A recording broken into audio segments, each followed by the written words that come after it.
So here we have a pair of a Grail status sneaker for me, and it was one of those ones where I couldn't pick up back in the day, and glad to have them now. Just didn't pull the trigger on them a little while ago, just because mainly forgot really.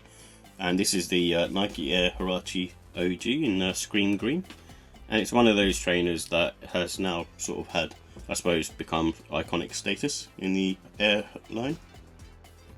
And these were originally released in 1991.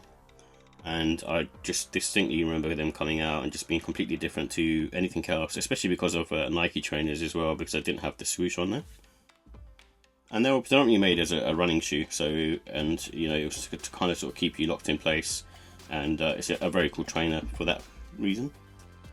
And it also had sort of influence from the sort of, I suppose, South America, where, you know, people wear sort of sandals, so that was the emphasis of having this kind of strap around the back to kind of help keep you sort of locked in place, and to have sort of minimal weighting as well, so it hasn't got too much sort of leather panels on there, so it's meant to be sort of more lightweight, obviously being a runner.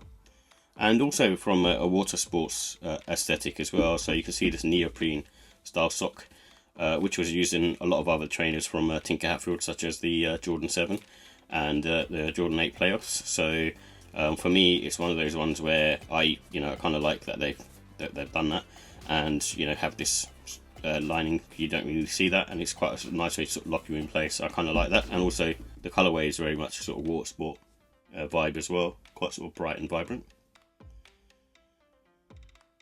This comes in a screen green, white and royal blue colourway, and I just love the mix of the green and the yellow. It really pops and it's quite sort of vibrant, especially nice for sort of summertime. And as far as I know, because this material feels quite sort of soft on the midsole, I think this is more of an EVA material in my eyes, and it's supposed to have an airbag unit in the heel as well, so hence why the Nike Air on the back. But it's one of those ones where, you know, it feels a lot softer than a standard midsole from Nike. And it's mainly sort of made up of mesh materials, and I think this leather isn't sort of premium leather in my opinion. It's more sort of, I feel, sort of synthetic. I might be wrong on that, but when I sort of feel it, it feels quite sort of soft to the touch and a bit less, I suppose, less leather-like in my eyes. So I do think it's synthetic, just to kind of keep it more lightweight. And the original price on these were £115 when they released in 2021. So with the comfort and sizing, I feel these are on the soft to medium side. I think they're probably one of the most comfortable Nike Air trainers to ever come out, really. And especially when you sort of put your foot inside, this foam just feels really sort of squashed and soft and squishy, similar to a Cushlon midsole, I guess. And also the Air unit doesn't feel too sort of firm in there either, so it feels really nice on foot. And I would potentially go up half a size. I went a full size up because I find with the Huaraches, because of this booty, it kind of pushes you forward a bit, and so you don't quite sit on the back heel here, and your foot gets sort of pushed forward. So from that respect, I tend to go up a full size in these, but I think half a size would work for most people. But if you've got a wide foot, maybe look at going a full size up. And I would say there's no wear and time because of the mesh upper. There's like no sort of issues where, you know, the leather's going to come into any kind of problems really. So like I think because of this toe box being very, very flexible and very easy to wear, and because it's a sock-like fit, there's no really sort of issues in terms of, you know, sort of flexing over time. And these also have good grip in my opinion. It's got the sort of signature Nike waffle pattern. I've never had an issue with these, and they wear quite well as well. And you know, I've got another black pair that I use now as a runabout and to do the gardening, etc. And the outsole on those has lasted for ages, and I've had them probably in enough sort of 7 or 8 years now. So with the look and style, I really love the zesty colour. It's one of those ones where it's completely different to what came out back then, and because the trainer and the silhouette itself is different as well, it's just a really sort of unique colourway and a unique trainer.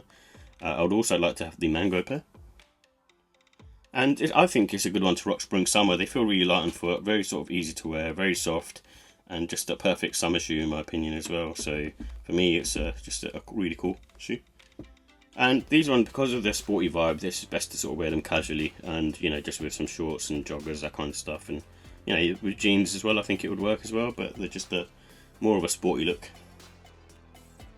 And it comes with the white laces, but you could also put in some grey laces, I think, as well. That would be quite nice, and maybe even sale.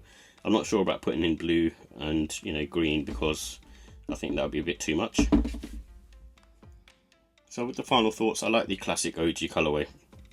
I'm just a big fan of this particular trainer. I'm probably biased because, you know, it's one of those ones where it came out as a, you know, for me as a kid. And I just think they're really, really comfortable. I think it's one of the most comfortable sneakers that you can get, in all honesty. And even the new Huarache runner, which I've also reviewed, this one still, you know, is much better in my opinion for an older trainer. And the fact that it's just an iconic piece of footwear, really. So this is one of those ones where it's sort of stayed true to the test of time, and even to this day is very popular, especially here in the UK. I think the cons are difficult to put on. Some people won't like the fact that this has got a sock-like fit, so I really like that personally. I like that kind of locked-in feeling, but some people may not like that. But I think it's really cool. And they do run small, so that's my only other issue with these. So with the ratings, I give the look and style for this a 5 out of 5. I am kind of biased at the same time. I just think it's a really unique and really cool looking sneaker, and even the new updated version that they released, the Huarache runner, is not a patch on this original piece of footwear. And I just think Tinker Hatfield was just way ahead of his time. And like I said, the comfort, I'm going to give that a 5 as well. I just think it's really nice on feet, and just feels really soft and nice and just neutral at the same time. And just, you know, enough sort of foam as well in the midsole, almost going on towards a chunky vibe. And the quality, I'm going to give it a 5, even though it's using sort of more sort of synthetic materials. I just feel like they're built really well. Like I say, I've had a few pairs and they last for a long time in my opinion.